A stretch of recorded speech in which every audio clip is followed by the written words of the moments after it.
psychopaths around. They may be found everywhere, on TV, in our favorite movies, at work, or just next to you on the metro.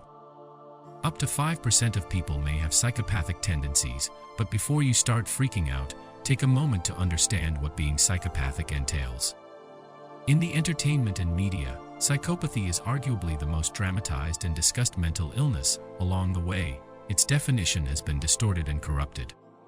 So you might be surprised by the facts regarding psychopaths. The most recent study indicates that it is incorrect to use the terms psychopathy and sociopathy interchangeably, as in some media outlets or older educational materials.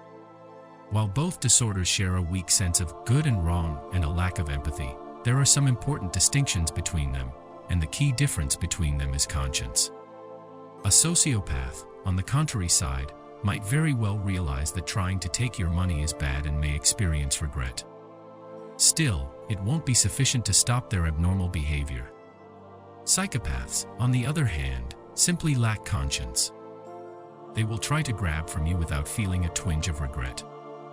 In comparison to a sociopath, a psychopath has little empathy.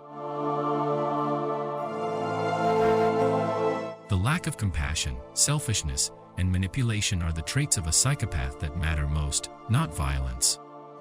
Some psychopaths may indeed utilize these characteristics to perpetrate crimes, but other psychopaths use their capacity for charm and manipulation for different purposes. Most of us are familiar with facial expressions of terror, such as widening eyes, raised brows, and mouths that open in gasps or screams. A psychopath wouldn't notice fear because he doesn't understand what fear is, but a regular person would see this look and think, this person is terrified. He can't, not because he doesn't want to but because he can't. Except for fear, most emotions are understood by psychopaths, and, occasionally, sadness.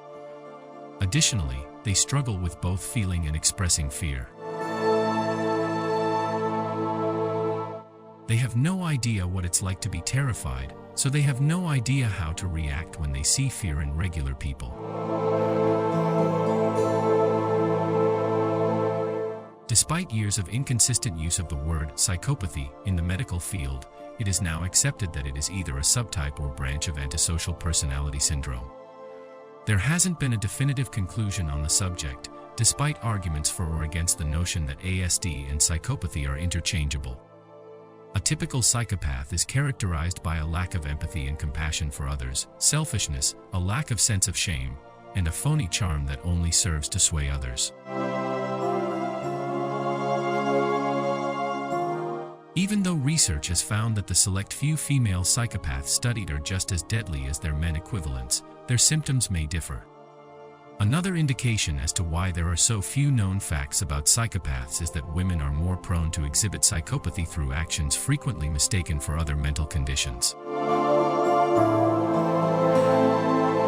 The orbital cortices of psychopaths work at a lower level.